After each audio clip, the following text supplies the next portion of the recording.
Oi, oi, all right. How's it going? I'm Grant, you're you. This is the Doodle Review, and today it's a new episode of Our Band in Three Albums, where I'm really excited to be joined by Billy Jeans of Mean Jeans.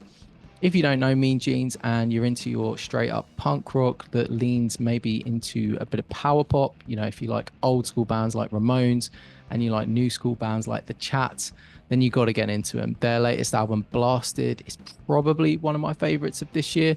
And it was awesome to chat with Billy for this episode. So it goes without saying, obviously, but thank you a ton to Mr. Billy Jeans for chatting with me for this. I'm always so appreciative of the time that anyone gives me. And this chat is really cool. We get some killer album recommendations from the man himself. And if you're a fan, insights on the influences of Mean Jeans and maybe some hints as to what's next. So without further ado, let's get into it. All right, Billy. Well, thanks very much for joining me this My morning. It's pleasure. morning for you, right? Yeah, it's the morning over here, so that's why I look all fucked up.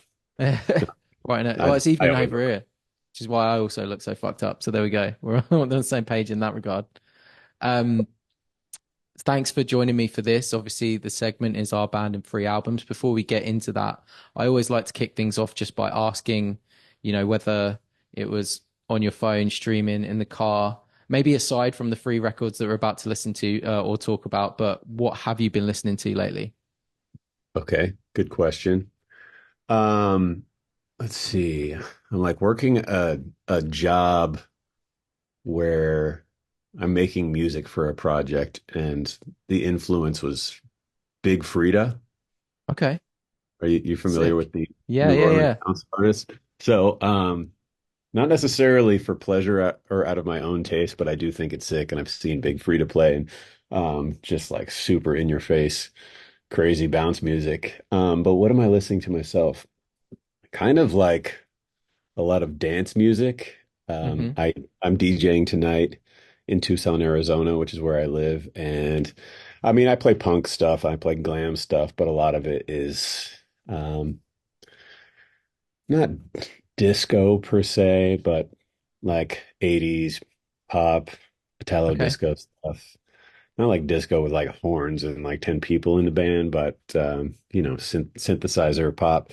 Um, so I listen to a lot of that, but I feel like when I'm asked that question, I'm probably supposed to say something that is like an currently active artist. And the truth of the matter is that my record collection is, you know, 70s and 80s. Mm. Man, that's where most of the good stuff is. I no, there's no expectations on that question. Like, I'm always just interested to hear what people are into, and I always find it interesting. Like, I think certain people that I speak to, they're like on with the latest stuff, and they might tell me something that I've not known. And then equally, I'll speak to someone like yourself who's like more digging stuff from the past, but equally, there's like cool discoveries there. Um, Yeah. Well, I mean that to me is possibly the greatest part about being alive in the time that we are, which is that if you just get into some, subgenre style or whatever, let's say power pop bands in the 80s, there's essentially an endless supply if you just continue digging. And like, YouTube is a gold mine for any style that you get into. And then it goes beyond that. There's like the records that no one's even uploaded to YouTube and just private press 45s of just some random ass Indiana power pop band that's great. And it's just like it's so rewarding, I think. And so maybe I've gotten into some like 80s dance music and just realized like, yeah, the rabbit hole is like there maybe is an end, but I haven't reached it. And it's definitely the same with punk and like Mean Jeans are a pop punk band, but like the type of pop punk that I like the most is probably all from the 80s. And it just goes on and on. Like just, it sounds obnoxious to like drop super obscure uh, punk names and 45s that you've never heard of and to show you how deep of a head I am. But it's kind of endless and mm, YouTube's fucking awesome for it. So and I collect records, so it's like, I'm not like buying $200 Italian pop punk 45s because I don't have any money, but I probably would if I did. yeah. And yeah, there's just gems all over there. Just the history is rich. That's my point. Totally, yeah, I agree. I find it, though weirdly, I find it harder because of streaming and YouTube. but it's helpful to have. I've sometimes feel like that curation is sometimes a little bit harder to come by. It's kind of why I like doing these Yeah. conversations because like it just you like you say, you just need one nugget and then that can send you down a rabbit track and you've got like 12 months worth of music to listen to. Yeah. And I love it. And I mean, the internet is there with its vastness, but I feel like part of what you're saying is that when the options are unlimited, it's like kind of boring, or it's hard to, um it's hard to find an access point that like really resonates with you because you can just go in any direction at any time.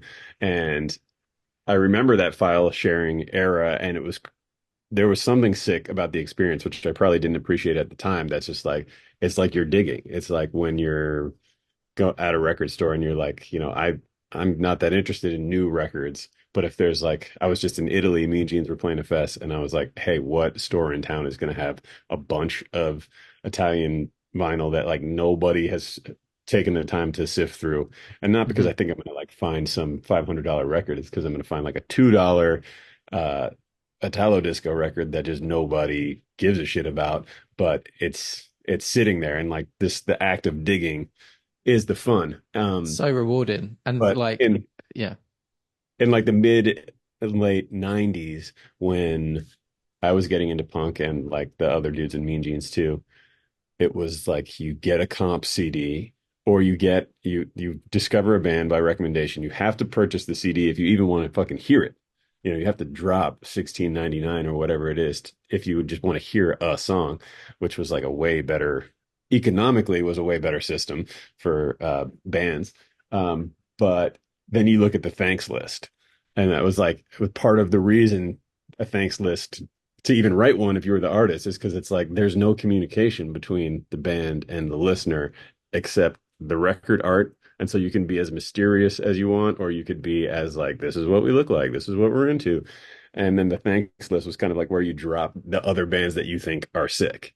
And like that was across all genres. And I can think back to like even like garage punk, like the Mummies were putting out records in the 90s, and just like so sarcastic. Everything is just like all their LPs say fuck CDs on them. And they like did a whole thing where uh Sub Pop asked them to join their singles collection, and they uh, put out a record and just put the Sub Pop logo on it and included like the letter that they wrote to Sub Pop telling them to fuck off. But still, they would write like on the back of their record, it would be like, if you like this crap, check out Supercharger because they're way better.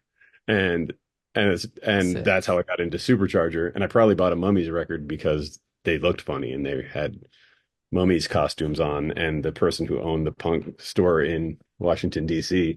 actually had good taste and therefore had the mummies records.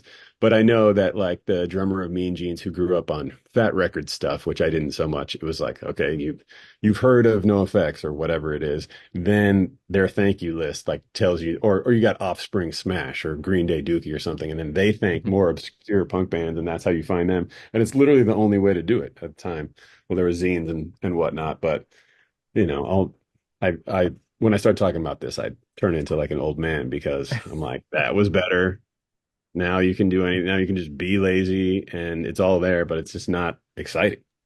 Totally. I agree. I love all of that stuff. It's again, it's the whole idea that like certain limitations create more, enjoyment. And like the thing Yeah. that I find with people that I speak to, friends, family who maybe aren't as like nerdy about music, and fair play to them, they've got other things to be doing, but like they'll be listening to new music, but they'll have no idea who or what they're listening to because it's just like churned out on an algorithm and they're like, yeah, I like this, but because it's just this endless supply of stuff coming to them that's been Yeah. recommended based on what they're listening to. I'm sure they're getting some good stuff, but is any of it like actually registering because they've not done any of the Sure. work to find it? Exactly. And it's not even really about doing the work. That's like what my grandpa would say about walking through the snow to school or whatever, but it's like interacting with it. It's like, Yeah.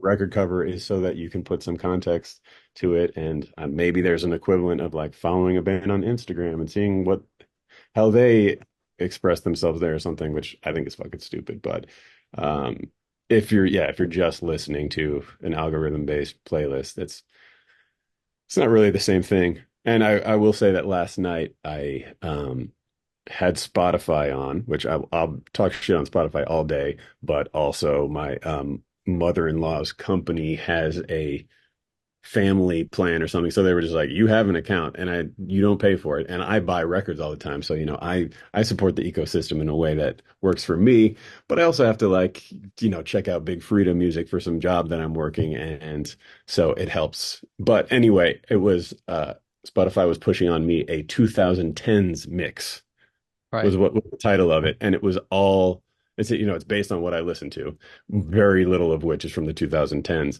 And it was like Fleetwood Mac, Ramones, all these records that are from the 70s and 80s, but like how Spotify says like it says it's from 2012, and I don't know if that just means that It like was like a remaster Universal, that came out then yeah, or something like that. yeah, it was reissued then, or like that's when Universal Music acquired the rights and put it on the digital. Anyways, it was like walking into a record store owned by the dumbest motherfuckers of all time who thought that this is 2010's music, but it's really just a robot who is, making a mistake, and then they've like branded it together like your 2010's taste. It was like, yeah, you are a dumbass. Totally. Yeah, there you So, go. yeah. Well, I feel like we got a lot of actual recommendations from that out of that convo. So gonna be checking out the Mummies and Supercharger off the back of this, which is Oh which yeah, is yeah, great. that's good. That's great stuff right there. Just quickly before we get into the whole thing, Blasted, one of my Yeah, favorite albums of this year, man. It's cool. so Thanks. sick. How has it been? You've obviously been playing it. I've seen like you've had a few shows over the year. You were just saying like, do you feel like it's been received like really well? And what's the response been like? Yeah, I feel good about it. I mean, I honestly don't really keep my finger on the pulse. My dad, like over the years, will be like, "So, like, how's the album doing?" I'm like, I don't I don't know. know. Yeah. Let me review the numbers, and I'll tell you also, record labels will send you like spreadsheets, and I don't know what it was like in the '90s, but I have to imagine it made more sense. And now it's like here are like 15 digital, more than 15. Here are like 90 digital listening places, and then like tells you how many listens you got in every territory, of which there are 5 billion. And it's just like a 100-page spreadsheet that says like 0.001 a billion times. And you're like, oh, I guess we made $242. So I have no idea what that information means. But anyways, that's just like kind of the technical side. But yeah, it was super fun to make the record, and I'm happy that like, gotten good responses from the people who like Mean Jeans. And to me, we're kind of like a cult band, or I don't know if that's the right term, but the people who are not going to be into it are not going to be into it no matter what we do on the record, and that's fine with me. And then, there's a bunch of freaks who do like the Mean Jeans, and I guess their response is what I would be interested in hearing. And so I've gotten some good feedback on that, and it's been fun playing the songs too. So yeah, Yeah, it's good. totally. As one of those aforementioned freaks, yeah, I think it's killer. Thanks. It obviously it's the first record in a while. I'm assuming, pandemic had something to do with that, as most things had some influence. But do you think there's anything to the break? Because for me, this album is like super instant. It's super like all killer, no filler, Hmm. 15 banger tracks. Did having a break and stepping away from it a while do you think it had anything to do with how the songs ended up coming out at the other end, just with that like kind of new lease of life on it? I've in a way, yes, probably not like the most obvious trajectory, but I think we were living in different cities, and it was like pandemic time, and I was living in LA, and I just I'm not like, okay, time to write songs. I just like write songs, and then I would usually make a demo and send them to the dudes, and we talk about it, and we'll jam them and record them. And it just kind of quickly became apparent that we were not going to be playing any shows. This like one tour that we had booked got rebooked like 7 times, to the point I was not even paying attention, and you just like reply to the email like, yep, we'll be there. Like it's not going to happen. And I felt bad for the booking agents because they had to just keep booking, assuming that shows were coming back, and it just kept not happening. But anyways, realizing that nothing was going to happen with any of that music, I just made a solo record just like at home. It's called Funky Punks in Space, but it's just like so that the shit I was writing could like go somewhere. Hmm. So those some of that probably would have wound up being Mean Jeans or something like that. But then finally that tour, which was with the Chats, the t-shirt you're wearing right now, and like we had never met these guys, but we had been like there were literally like six versions of this tour that got booked, and every time they like added a few more shows on, probably be like, no, we gotta like make up for the money that we've lost doing this or that. To the point, then it was like a 6 week tour, which is I think the longest tour we've ever gone on. And we're not like a professional band. We don't do things properly in order to like make the dividends stack up or whatever. But so we've been looking forward to that tour for a long time. And then I don't know, I just like wasn't really thinking about Mean Gene shit because it wasn't going anywhere. There was nothing to do with it. And I'm like, uh, some people were doing like, all right, we got to do like a live stream and acoustic performance. Like we're not doing this shit. Yeah. And then we finally did the tour and it was like, didn't really know what to expect. I kind of thought, I think part of me was like, I think the band is probably just gonna maybe we'll like do this tour and that'll be the end of it. Just because nothing had been happening, and like there's always there are always outside forces that keep the band going. That's just like a project that might fizzle out unless someone's always like, hey, do you want to like do this? I'm like, yeah, that sounds great, we should make another record. But anyway, playing those shows, I was like, oh dude, we forgot how fun it is to like just like play in this band. And that's the Hmm. whole point of the band, was just to have fun and for the music to be fun and hopefully for it to be fun to come see us or to listen to the records. And it was so fun touring with the Chats. And I think we record music that we haven't played live a billion times and then put it out and then play it for Mm. like the last few records. And every time it's like, okay, we recorded it like at this tempo, and then we play it live like at least twice as fast. Yeah. Which, I've seen a YouTube video or two of us playing. It's like, oh, it sounds like shit that fast. But in the moment, it seems like a good idea. And anyway, I think we played all these shows with the Chats, and like then, yeah, then they took us to Australia after that. So it was like 10 weeks of touring or something like that, and just playing fast, stupid ass punk, and that's what we do. And then it was like, okay, let's make a record. And I think it was just more with that live energy, which is just the faster and less of the like crafting pop songs and then playing them punk. It was just like fast, just like let's You were play just some, wound up tight already, ready to go, sort of thing. yeah, more or less. Sick. I mean, that I just, yeah, you saying touring with the Chats. I was thinking today, I was like, that man, that would be such a killer tour. I can't believe it's been and gone. Did you come to Europe or the UK with it? No, we didn't. We didn't. And I mean that's a whole conversation too, the Chats and like their style, and they're amazing. I love those dudes. But I think more or less they're just they're a phenomenon, and they tour hard, which I respect. And basically they're gonna sell out every show that they play, which is great. And they are also kind of more interested in having a good time than like the ticket sales Doing or the whatever business. it might Yeah. be. So they just go on tour with bands that they want to see live or who they want to party with and whatnot. And it's like, I don't think you're going to see too many Chats tour lineups where it's like, doesn't make that much sense for them or whatever. They, they seem to tour with their buddies and tour with bands they like. And like, I love that because Mean Gene's got to tour with them a bunch of times, which I'm totally grateful for because, we were bringing a small fraction of the audience in there. But we had a good ass time together. Yeah, I And yeah, bet. we did Australia again, right when we put Blasted out, we toured Australia with them again in February. And just I mean, yeah, just as fun as it could be. Total blast. I was thinking like a killer night would be you guys, the Chats, and Chubby and the Gang on one bill. Like, and then it would be like UK pub rock, your guys kind of like, pop punk, power pop, Ramon style, the Aussie aspect to it. Like that would be a Yeah, killer I've night. never seen Chubby and the Gang. I mean the records are cool, and I know the Chats toured with Chubby and the Gang. Um, I don't know that much else about that band though. Seems it's a rotating cast or something like that. Yeah, there's But a whole like scene to it. And like, yeah, very incestuous, but cool records nonetheless. yeah, Um, totally.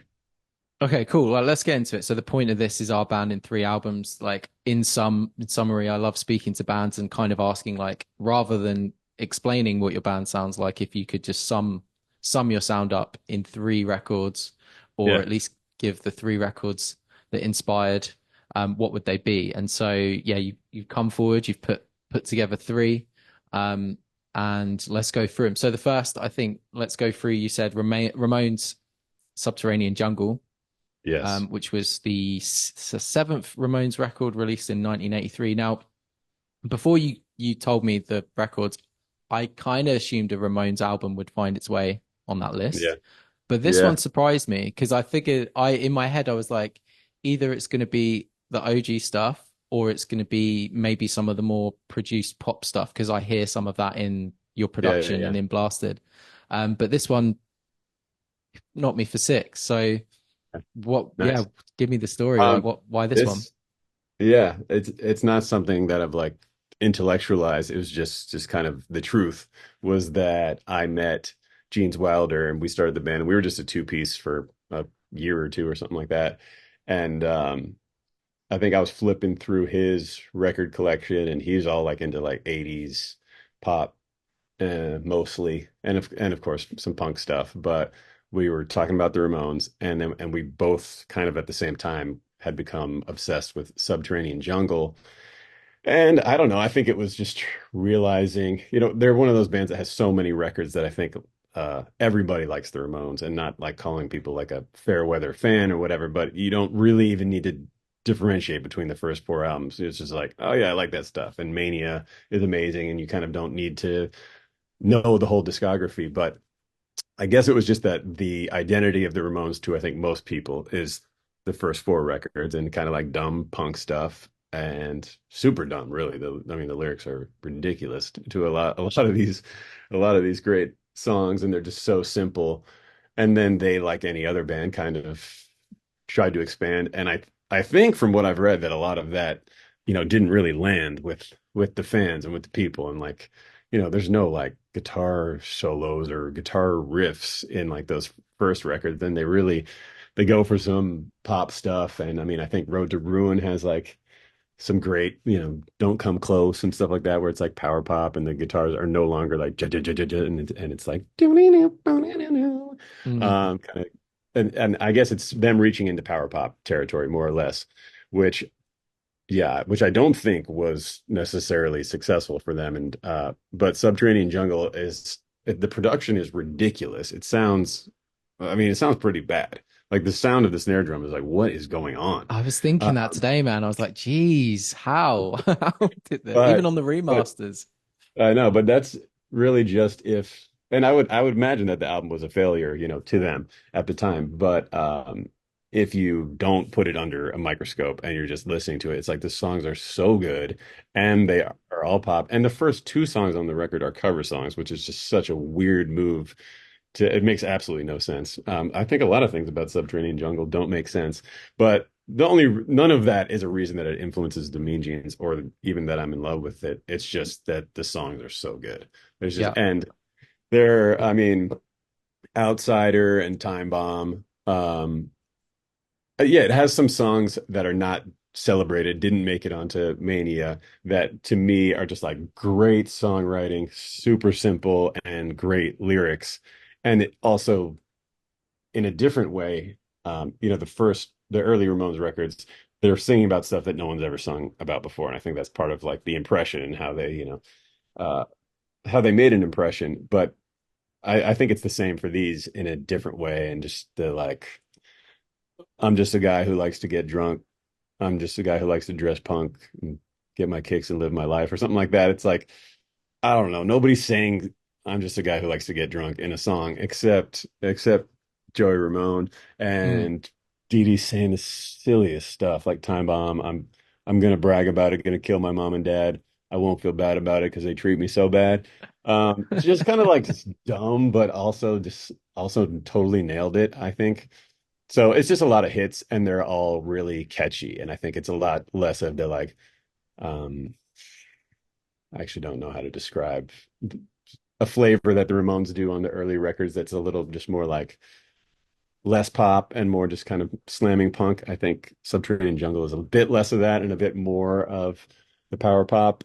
In a way, it's like, yeah, these all need to be hits. They all have to have a chorus that like really slams, and in my opinion, they all do. I mean, there's a couple duds on the album, but it I'm not just choosing that album to like try to be more interesting. It just is the one that hit me and James Wilder at the same time, and I think like a bunch of songs on our first record are more or less ripping off songs on that one. And I mean, it's a great pick to choose. I it's really like given me more of a im impetus to go back and get really into that record because, like you said, Mania was my first thing with the Ramones, sure, and it's just like me too. that's such an awesome comp of all of their Yeah. stuff. But there's definitely such killer tunes on this one that didn't make it, as you said. Did you? What are your feelings in general about bands including cover songs in? And I'm going to say this, and then you'll say that you've done it. But like, No, I've do never you done it. have a thought on covers as part Um, of like your canonical track list for an album? yeah. I mean, across the musical spectrum, I'm sure it works and can be done. I feel like cover songs, you'll like listen to like 50s or 60s like rock records, and it's like every single song is a cover. Like no one gives a shit Exactly. that you didn't write a single one of these songs. That was standard. The Mummies, though it's in like 80s and 90s, they're almost all cover songs also, but that's slightly different because they were like kind of digging into the bins of 60s rock and trying to like represent them in a little more punk way. Mm. But yeah, I think it's nonsense that that Ramones would cover a little bit of soul and I Need Your Love and make them track one and track two of an album. It just wow. I would love to be So in the room strange. when people were making every decision about that album. I would love to be a fly on the wall. I'm sure everybody was drunk and like hating each other, and some clown made all those decisions. I think that I Need Your Love cover is cool because no one knows the is it the Boyfriends or the all right, the Boyfriends? There's like three bands called the Boyfriends and like three bands called the Boys. And I confuse all of them. I want to say that that is by the Boyfriends. Um, but anyway, it's like, it's a deep cut that nobody really knows. So I think it's cool that they did it. I actually right now want to do a covers like a Mean Jeans covers thing. I was just talking to the guys about doing that just because it sounds fun. And the like what do people do? Like record one song and put it on the internet and or just like make a record. And I'm very much tied to records, but I actually had one thing that I demoed that I wanted to do and wanted to like record with Blasted when we did that. And I think the other guys shut it down, and I think that that was the right idea. It was an Enya cover actually, but I Okay. think it was kind of too stupid. But this song is like a total pop punk song, but you can't tell. And then after I started thinking that, I was like, dude, we got to cover this song. But maybe we'll cover the Enya song at some point. Oh man, I mean, I'm just But so, too intrigued. It's got to happen. It's got to happen but at it some would point. it well, and it would be fucking easy, so we should do it. But I think probably what you're implying is that maybe you're not that into Well, including a cover song in the actual album, and this was the correct decision for the other guys. Like that has no place in this record, so you could just throw it out on the internet or something for fun. I just But feel like I don't know. I think I definitely have had that view in the past, like that purist thing of like, your album should be you. Covers are cool, but but at the same time, there's also great examples in the past. I'm a big Bowie fan. He didn't give a shit about including covers just in in his album stretch. Like Blondie, is it mhm. Hanging on the Telephone?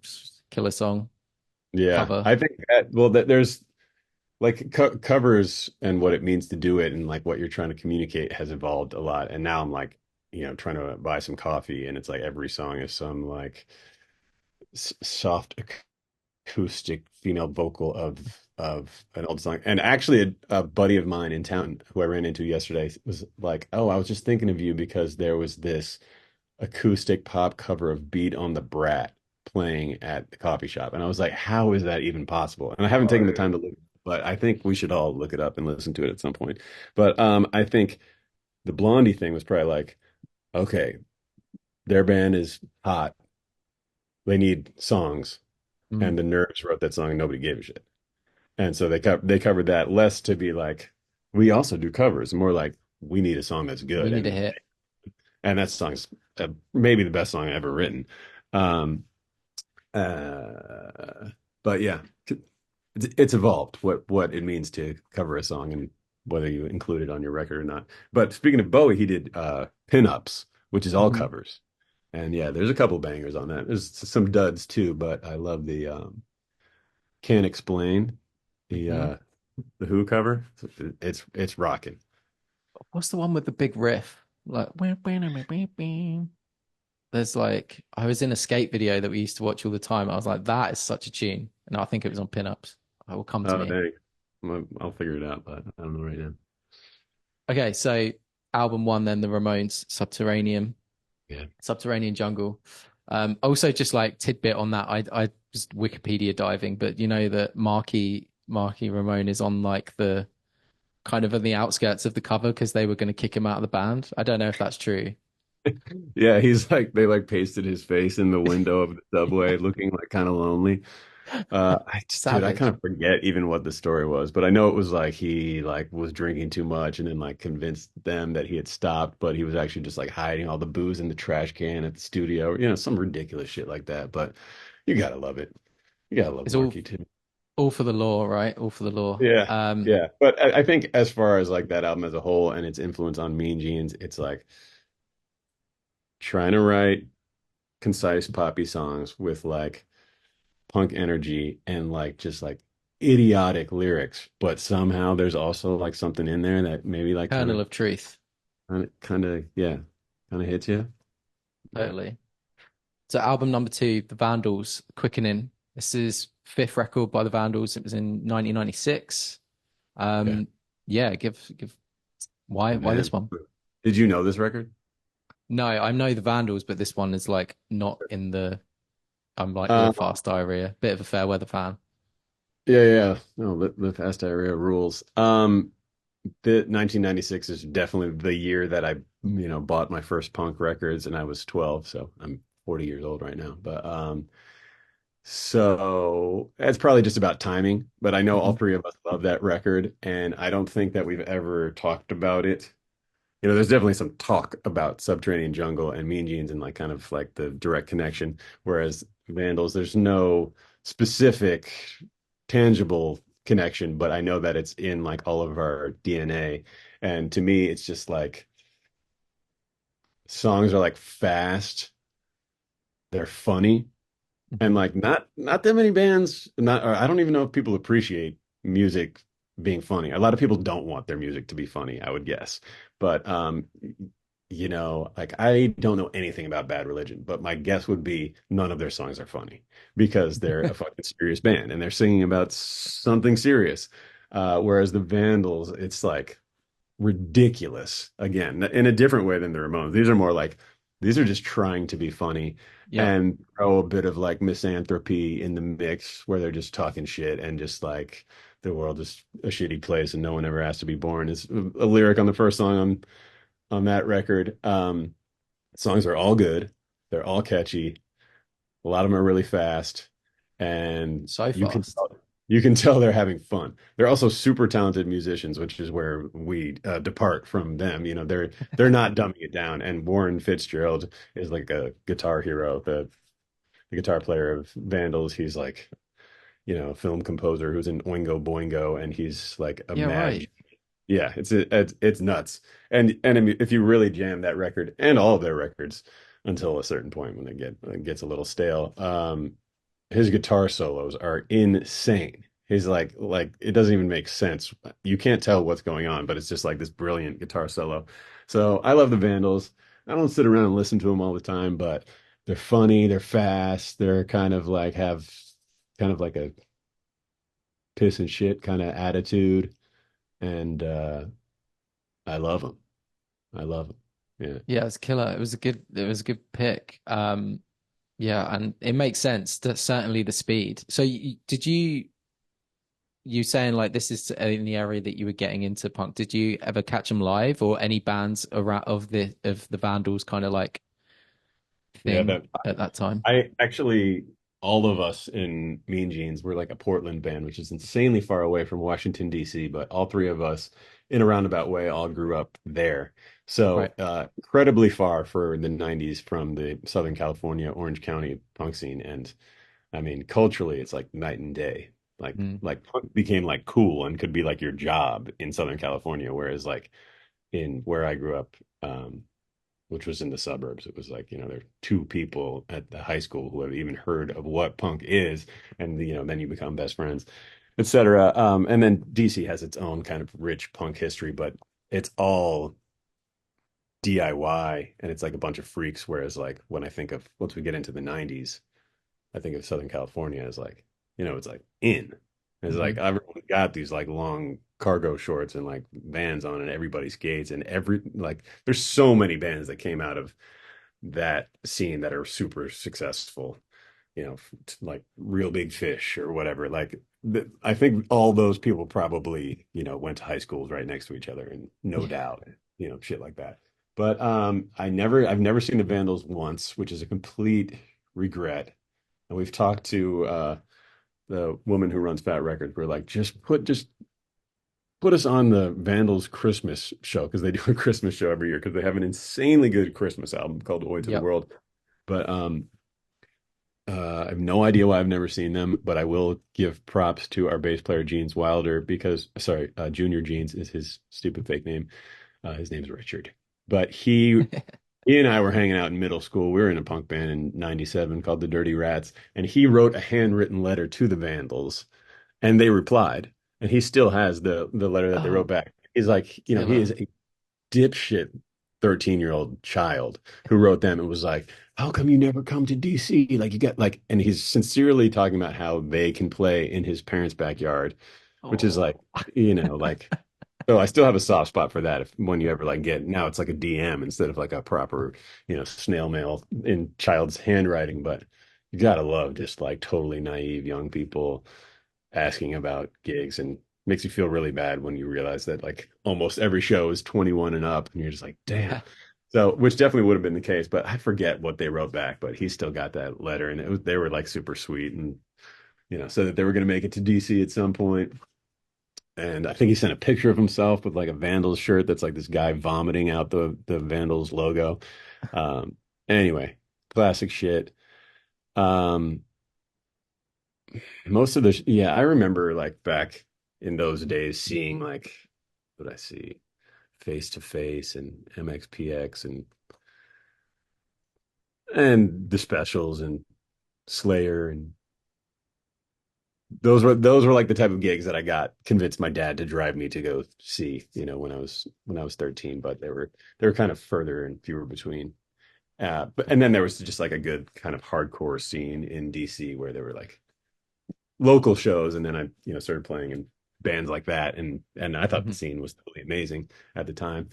I don't know how well the music has aged per se. The 80s DC hardcore stuff sounds way better to my ear than the 2000 kind of emo screamo hardcore stuff, but I Mhm. grew up with those cats and that's a whole other story. Yeah. Hey, you got to love where you came from to some degree. Mhm. Um, all right, so rounding this out, then this trio of albums, we got Rick Springfield, Working Class Dog. This was it's complete unknown to me. Oh, yeah. You I've, know who Rick I Springfield is? I do. I know Jesse's girl, and I You know know Jesse. like that he was a bit of a teen Yeah. heartthrob type. Yeah. And I definitely know that there's like some love for like that power poppy kind of era, but I'd never listened to it. I was just Mhm. surprised more than anything that this was his fifth out of like a million records that he put out. Yeah. Always kind of assumed that he was, and I think maybe there's an element here where he didn't necessarily translate over the pond. Like I don't think he was a Yeah. thing in the UK. So yeah, Working Class Dog. Working Class I Dog. love it now. Like power pop. It's This is really good. cool. Oh, good. I mean, you asked me for the three records, and I definitely could have been like, oh, we liked this Queers record and this Riverdale's record, which is completely true, but it just seemed kind of boring to talk about. And I will say that it's very genuine. It was hard to boil it down to three, but very genuinely, I would like to think that we're inspired by like a bunch of artists that are not playing the exact fucking style of music that we play. And it's just Mm, kind of boring to start a pop punk band and be inspired only by other pop punk bands, I think. So this one, I mean, it's a dollar bin record for sure. You know, it's like this is you're going to pay $1 for the copy of this record because they made a billion of them and nobody likes it because it's just I'm sure he's filed away as a one hit wonder for Jesse's Girl. And when I'm listening to the record, I usually skip that song because when a song has been forced upon you, it's hard to it's just, yeah. willingly love it. But every other song, or the first eight songs of the record, they're all fucking hits. They all, to me, I don't know if it's just like the experience or memories or whatever I have attached to listening to that record, but I don't think so. I think it just absolutely slams. Um, I could have, there are a ton of power pop records that I could have chosen, and my love for the style runs deep, but I think that's one that just James Wilder and I both used to love just chugging beers and listening to this record, and because the choruses are all amazing. They're just Yep. like massive hits. And I don't know. Yeah, I mean, I don't know enough about Rick Springfield to like totally go to bat for him, but I still would because I think he was a musician. He's Australian. I think he was not that successful, but he was hot. And then he got a part on General Hospital, and then Yeah. I think he rose to stardom at the exact same time that he put out this fifth album that also just happened to be way better than his other records. And Hmm. so I think both skyrocketed at the same time. And I know that he like played guitar and bass on the record and stuff. He's not just like the hot guy singing. Um, but I think the songwriting is amazing. I think the production is amazing, and it like pretty much. I mean, yeah, the first song on the record. It's like if you don't all right, if you don't like the first minute of the record, then you're not going to like the whole record. But it's it's basically like why write a song unless it's going to be super catchy Hmm. and you're going to feel invincible when the chorus hits.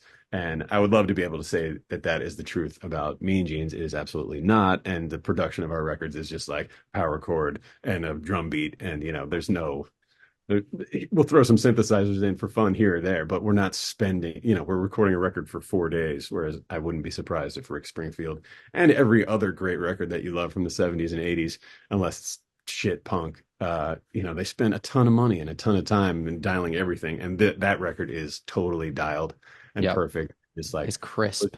yeah, it's very crisp. And honestly, it just kind of makes me want to party. And that is probably why I included it. And that's Mean Jeans are a party band, and to me that means a few different things, and one of them is that we're absolutely slamming beers on stage and whatnot, and that's just how it is.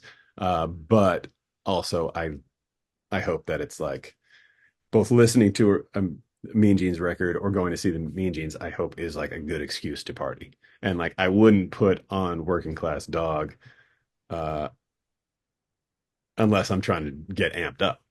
That's what it's there for. And I'll also say that to Rick Springfield's credit, he's a super hot guy that everyone liked for being hot. I actually don't even really remember what he looks like because instead of putting his hot face on the cover of this hit record, he put his dog on the cover. Yeah, It's right. it's just his dog, which I think is kind of punk. I'm sure he's That's not kind of, punk at all, but you're you right know, though. That is kind of a baller move considering they were trying to, definitely Donny Osmondify him in terms of his image. Like, exactly. And again, I'd love to have been there for any of this stuff, but I'm guessing that his manager and his label and all the motherfuckers were like, "No, we're gonna put a picture of you looking super hot on the cover of this record." And he's like, "No, it's gonna be my ugly dog." I think it's yeah. badass. Have you ever heard any of his other stuff? Yeah, Like, I was just pulling up the discography because I know only one other release of his, and I'm cracking up that the album that I think came after this also has his dog on the cover and no not him. way. I thought you were Yeah, about to say it's they got their way and it was him looking like smoldering. I don't know if you can see this, but it's no, you can't fucking see it. Sorry. I already lost it. But It's called Success Hasn't Spoiled Me Yet, is the name of this record. And it's like a dog. It's like a rich dog sitting in a fancy car. And Rick Um, Springfield is going up in my estimation just on this conversation alone. is this that record though? All right. I just know he has another hit called Human Touch. We all need the human touch. I think that's fucking him. Um, and that song does rock, but no, I don't actually. I just said more than I even know about Rick Springfield, and I might have made some of it up. I don't even know. He probably has another hit that we both know that's like, oh yeah, that's Rick Springfield. I don't know anything about him. I don't even love Jesse's Girl, but I love Is All Right Tonight. And I thought he did Human Touch, but it's not on his greatest hits apparently. So Man, anyway, it's a banger, you know, banger, I'm banger just album. I'm not gonna die on the hill of Rick Springfield being amazing, but you asked me to pick some records that influenced us, and I'm shining a little light on that one. And also, if you dig it, again, it's gonna cost you $1 to procure. I'm going to be So, looking out for it. I think, yeah, you've turned me onto it for sure. Banger record. All right, well, that's it. We've done the three albums, Mean Jeans in three albums, Ramones, Subterranean Jungles, Vandals, Quickening, Rick Springfield, Working Class Dog. Before we round this out, like, what's next for you guys? Have we covers album around the corner? Rick Springfield covers got to be in the mix, surely. Come on. I've that wheel was spinning during this conversation for a second, and I was like, the thing is, being influenced at all by like non-punk artists, especially if it's a pop artist, they can all sing like this range of notes that's like this massive, and your boy cannot do that. There's about four notes that I'm capable of hitting. So, but you know what? I'm gonna run it by the fellas, and I think we should cover Rick Springfield. I definitely do. And I would Agreed. love it's more of a question of whether we can pull it off. See, the Vandals could because they were like actually overflowing with talent. The drummer, Josh Freese, he's look that dude up. His punk resume is out of control. I mean, I think he's like maybe the most successful drummer of all time. It's actually insane. It's Yeah. his, I Okay, think, cool. like, listening to his stories as well of like, they say he's uncredited on over 400 records, but he's like, it could be 1,000. I don't know. I just rock up to studios and play. Yeah, yeah, that rules. There's only one Josh Freese. Also, he's funny as shit on Instagram. I'll give it up to him. But the Mean Jeans are playing with the Descendants on Saturday, so I'm excited Sick. about that. And then playing some festivals. I got some shows lined up over the next few months. But yeah, I'm maybe we're gonna do some covers. And I probably wouldn't be like, "Oh, okay, yeah, we gotta like put together a full album. It's just like some fun covers. I think it's time. Do it. And Do it. Give us a shout my when you do. problem is that all the songs that I want to cover are just obscure and people don't know it in the first place, which kind of just defeats the purpose of a cover sometimes. But All you need is one Rick Springfield song, and then you can just fucking, Enya to your heart's delight after that. yeah, yeah. See, I'm gonna step away from this. I'm gonna put on Rick Springfield, "Love Is All Right Tonight," and I'm gonna be in an even better mood than I'm in right now. That's Killer. how it works. I'm going to do the same thing. Cool. Billy, this has been awesome. Thanks so much, man. Yeah, man. Good to talk to you. Okay, thanks once again to Billy Jeans for giving up his time, and thanks for you for watching. Almost time for me to knock it on the head, but before I do just want to reiterate that if you are enjoying seeing interviews on this channel, then please consider subscribing. The bigger this channel is in terms of subscribers and viewers, the easier it is to kind of get people signed up and on board to chat with me. So, all right, that's it. Cheers, take care, mind how you go, and I'll see you in the next video. Cheers, mate. Bye.